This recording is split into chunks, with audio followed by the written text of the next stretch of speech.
Hi, I'm Mike Darter. Welcome back to the CCW Safe podcast. I'm the co-founder and CEO. And today I'm going to talk to Jennifer Chance. And she has been with us now for how long? Almost a year. A year? Yeah, in wow, January. Time flies. It does. So I just want to I would like to get to know you more. And I know, a lot of our members were. So why don't you just kind of do an introduction about yourself, like what got you started on your path in law, and we'll go from there. So when I was an undergrad at the University of Central Oklahoma, I worked at a law firm as a file clerk. And at that point, I thought I wanted to be a doctor. And science and math weren't my best subjects. But one day when I was at work, my boss came in and he was fired up about winning something. And I was a fairly competitive person because I was an athlete my whole life. And I realized that the practice of law was sometimes competitive and you could win. And so I thought, well, I'll just go to law school. And here we are. And so what sports did you play? I was a swimmer and I ran track and cross country. Okay. And then I was a cheerleader in college. At the University of Central Oklahoma. Okay. Yeah. And then, so you went to OU Law School? I did go to OU Law School, yes. And you got in first time? You did the... Yeah, I applied once, got in the first time I tried. And then the last thing I thought I would go into as a lawyer was criminal law. And I'm a retired prosecutor, so you never know. I started out in Dallas as a property tax and commercial litigator, and it was kind of boring. And really the only way to see a courtroom in trial is to be in criminal law. And so I became a prosecutor. I was a prosecutor in a small town in Oklahoma for a couple of years, and then I came to Oklahoma County. Okay. And what town did you start in? Shawnee. Oh, okay, Shawnee. Yeah, so that's Potawatomi County. Yeah. Yeah. So, is that what drove you to go to criminal law, to get more like jury experience, trial experience? Or? Yes. So in law school, I was on the competitive trial teams, and really the only way to get into court in jury trials consistently is to be a prosecutor, and so that's what led me to be a prosecutor. My boyfriend at the time, was a prosecutor in Oklahoma County, and so I heard all the stories that, the trials that he was getting to do, and it sounded fun, and so I came home from Texas, and my first job was in Shawnee in Oklahoma. Oh, cool. Yeah. Well, I spent a lot of time at the Oklahoma County courthouse in my past. So how long were you a prosecutor? Let's see, 14 years. Oh, wow. 14 years, yeah. And then you ended in Oklahoma County? No, I retired from the governor's office. Oh, okay. Yes. Okay. So after Oklahoma County, I worked for Governor Fallin. Okay. And retired from the state as her general counsel. What was your favorite part of being a prosecutor? Oh. I loved all of it. I think that when I was there in Oklahoma County, we started the cold case unit. Yeah. And I have a really memorable case of a colleague's mother that I handled. And I worked with that colleague in Shawnee, and his mother's murder had gone unsolved for decades. And I think that was my favorite overall experience, was working on that case, helping solve that case, and helping prosecute that case. I was going to ask you if you had a memorable case. Was that how long had that been unsolved? Oh, she was murdered, I think, in the early 80s. How did you become associated with CCW Safe or come to know about CCW Safe? So Gary Eastridge was an investigator in the DA's office when I was there. And after he left and after I left, we would see each other at like FOP events and things like that. And he would tell me what he's doing. And I was like, that is the most genius company I've ever heard of. And I told him, I'm like, if they ever need anyone, I want to work there. And I told him that for years. And so about this time last year, he called me. He knew I was retired and knew I, wanted to mostly be at home with my children, but, they're getting older. I've been at home for 6 years. And he said, they're looking for someone and you may be a great fit. Are you at all interested? And I said, absolutely, give them my number. So now that you've been here a year, I'd like to get kind of what your thoughts are from your initial knowledge of the company, and maybe something that you've worked on, some experience you have with the company now, and what your thoughts are now being here a year. Well, I think it's a brilliant company, and I'm not just saying that because you're the owner. The services are incredible, and I bought my brother-in-law a CCW Safe membership for Christmas, and all of my friends, I tell them, if you are a gun owner and you intend to protect yourself or your home with your firearm, you should be a member. It's a no-brainer. And I think that the company, the structure of the company and the philosophy of the company, and then all of the resources that the company provides, I think it's incredible. And I think that it is underutilized. I know that we have a lot of members, tens of thousands, but I think that it's underutilized by gun owners. Yeah. And I've seen, I've taken the emergency calls in the middle of the night, and it's even when they don't end up needing our services, they have, our members have a support in the middle of the night. Anytime they need us, there's somebody that's going to answer the phone or call back immediately. And it's really in a time of absolute crisis. Yeah, it is. And that's,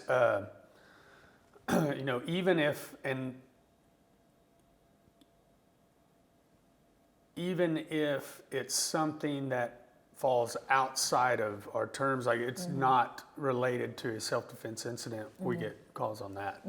And even on that, to a lot of these people, that's a huge crisis they're going through. And even if it's something outside our terms, a lot of times we end up still working with them as far as, letting them, finding someone to help them or, finding an avenue for them. Is there and I think our core values really kind of drive this company, everybody in it, but also, to our members of what we stand for. I think it is very underutilized. I don't think people think about it as much. And I get a lot of times, I still get a lot of times where people like, oh, I didn't even know that existed. Right. Yeah. The last one when I was talking to Chris, she talked about one of the things she really liked about this company was that people don't know that they are about to get steamrolled in this process. That whether it's because they're being charged or there could be things, from county to county, things vary so much, state to state, things vary so much. And you have some counties that are very professional. You have some counties that are ridden with corruption or incompetence, and there's just the rate of service, I guess, through our legal system varies so much across the country. It does. And so prosecutors have unfettered discretion. And it's necessary for prosecutors to have that discretion because every case is different and cases can change rapidly or slowly several times throughout the prosecution of a case. And the first thing a prosecutor is going to do is make a charging decision. And we make those charging decisions like this. You're the policeman, you have some paperwork, I'm sitting here and you're telling me the story. You didn't experience the story, you're repeating what the eyewitnesses told you and what little evidence we have right now, scientific evidence, but we need to make a charging decision right now because somebody's dead, somebody's used a gun to kill that person. Is this person dangerous? Are they not? And there's a whole bunch of liabilities and duties that the police and the prosecutors have to keep the community safe. And so that's the number one thing. And there's risk to prosecutors and police of saying, let's just let this person go and figure it all out. That's not usually what's going to happen. Yeah. Right? We're going to say, okay, well, we've got probable cause, and that's completely enough to charge somebody and hold them on first-degree murder or assault and battery with a deadly weapon. And so at that moment, the shooter or the person that's defending themselves is in our system. And you have zero control over your destiny at that point, right? And then, so the first thing you have to do is you have to get bonded out of jail, which a murder charge in Oklahoma County is going to be, your bond is denied. In other places, it's going to be $1 million. Why? Because nobody can post $1 million bond. But if you have us, you can post $1 million bond, and through a bondsman. And that's just the beginning. Right. And so you're charged, then you're arraigned, and then you're expecting the police and the detectives and all the CSIs and the TIs and the labs to do all of this work. Well, what if the evidence isn't collected? What if it's not collected properly? Well, what if it is all collected, which happens often, but it's not processed? Or it's not processed quickly enough because there's 600 other murder cases in front of you or whatever. And so it's the first thing, it's all money. You have to have a ton of resources to effectively defend really any major felony crime. And very few people have that. And the public defender's office doesn't have that, right? And it really, legitimately, to defend a major violent felony, you're going to need $200,000 to $1 million in attorney and expert and investigative resources, because you always have to have experts to review what the state labs have done, because there can be mistakes made, or there can be different interpretations made. And then did they get all of the video, the traffic camera? And so there's just so much evidence that can be collected that sometimes is collected in very experienced jurisdictions like Oklahoma County.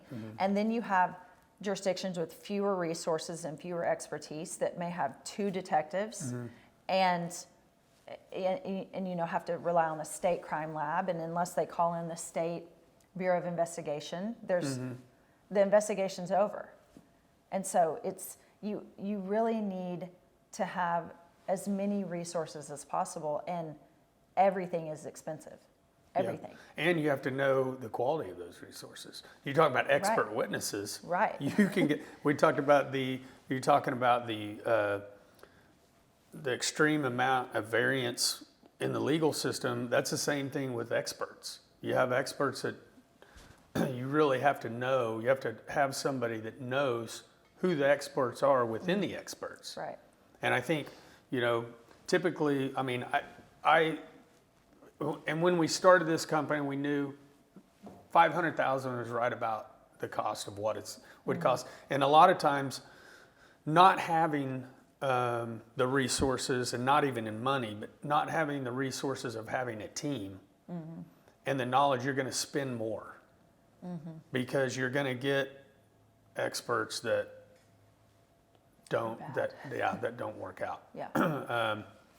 So you end up double spending a lot often, I think, when you if you try to do it on your own, and that's one thing that several of our members have brought up in the past. It's like, I could add $1 million. I don't know what to do. Exactly. And when I was a police officer, like I said, I was in court for, probably 8 years, 6 to 8 years of the 10 years I was on Oklahoma City. I was in court every week, on prelims and stuff. And when my shooting happened, I didn't know, I knew all the defense attorneys, but I really didn't know who to hire, on mine.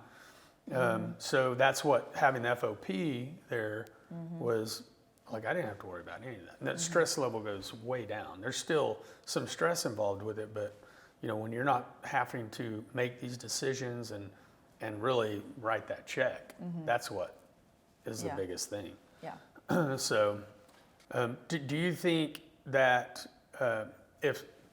do you think money comes into play into prosecution if there's somebody that does have a lot of money or does have a lot of resources? Does that come into play in different cases, and it may be, cases that are more, maybe not a slam dunk case, but cases are really going to have to be worked on? Does that come into play at all? Well, absolutely. And I wouldn't say that it comes into play where, as a prosecutor, I don't want to deal with this. But so every step along the way, and so let's just fast forward to, we are set for jury trial, and we're getting, you have to turn over expert reports. And so as a prosecutor, if I'm receiving expert reports, then I'm going to consider those, because my goal was to get to the right result. And I had cases where early on the evidence might have alibied who we charged, and by being on a computer playing games, and I was relying on the FBI. Where is this person? Is this person at the crime scene, or is he on his computer playing this game? And so experts like that. But then if shooting experts or crime scene reconstruction, for example, if I didn't have a crime scene reconstructionist, which I normally would have, but for whatever reason, CCW Safe brings me the crime scene reconstruction, I'm going to say, okay, I want to give this to my expert, and I want to see what their opinion is. And so I think that it can drive for me, it would drive me as a prosecutor to be looking at that expert evidence, consulting with my experts and saying, is this consistent? Are we going down the right road here? Was it self-defense? Was it not self-defense? And so that's how it would affect me. Some prosecutors maybe are scared to go to trial at times, or some work harder than others. It's like any other profession. There are aggressive, diligent, work really hard prosecutors, and there are some that are like, well, if this is what your experts say, then let's just move on down the road. And can we plea it out or whatever? And so it can affect prosecutors differently, but it can affect plea negotiations. It can affect the level of charge. There's a difference between shooting with intent to kill and a misdemeanor unlawful discharge of a firearm. And sometimes prosecutors, to get, to save face or get something out of the charge, well, maybe we could admit it to a misdemeanor. Would your guy take a deal? And so, absolutely. And the quality of defense attorney, I would say that, the quality of defense attorney, because I've been preparing for trials with really great trial lawyers on the other side and not great trial lawyers on the other side. And that always enters into your mind when you're preparing.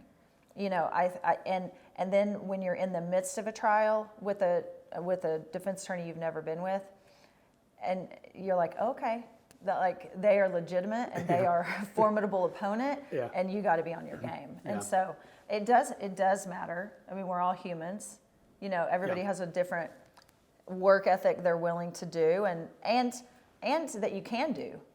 Prosecutors are really busy, and if you have a criminal defense lawyer, this is the only thing going on that docket for that lawyer, and they can pour all of their resources into that. Prosecutors don't usually have that luxury. Right. And I think another good, another important thing is the timeliness that things are done. Locking things down. Prosecutors don't always have the luxury of locking things down immediately, like day one. Like we get a call that an incident has happened, we have boots on the ground the next day. That may not be in the prosecutor's hand until weeks later. Right. And we've seen in trial situations where a lot of that doesn't get done years later, a year later, until right before the trial. So, so we're going to wrap it up. I want to thank you for coming. And Thank is there anything, like just closing out, what would you say to our members? I would say that they have the best company for this service in the country, and I love it. It's a brilliant business model, and it's a brilliant service, and I think that the value is beyond really anything that the member can understand until they have to use Until the they service. have to use it, yeah. Yeah. And we hope you don't ever have to use it, but if you do, you know Jennifer now, she may be answering that call for you, and so you know you're in good hands. So thanks for coming. Thank you. I'd like to wish you a Happy New Year. Thank you. All of our members a Happy New Year 2024. Let's go.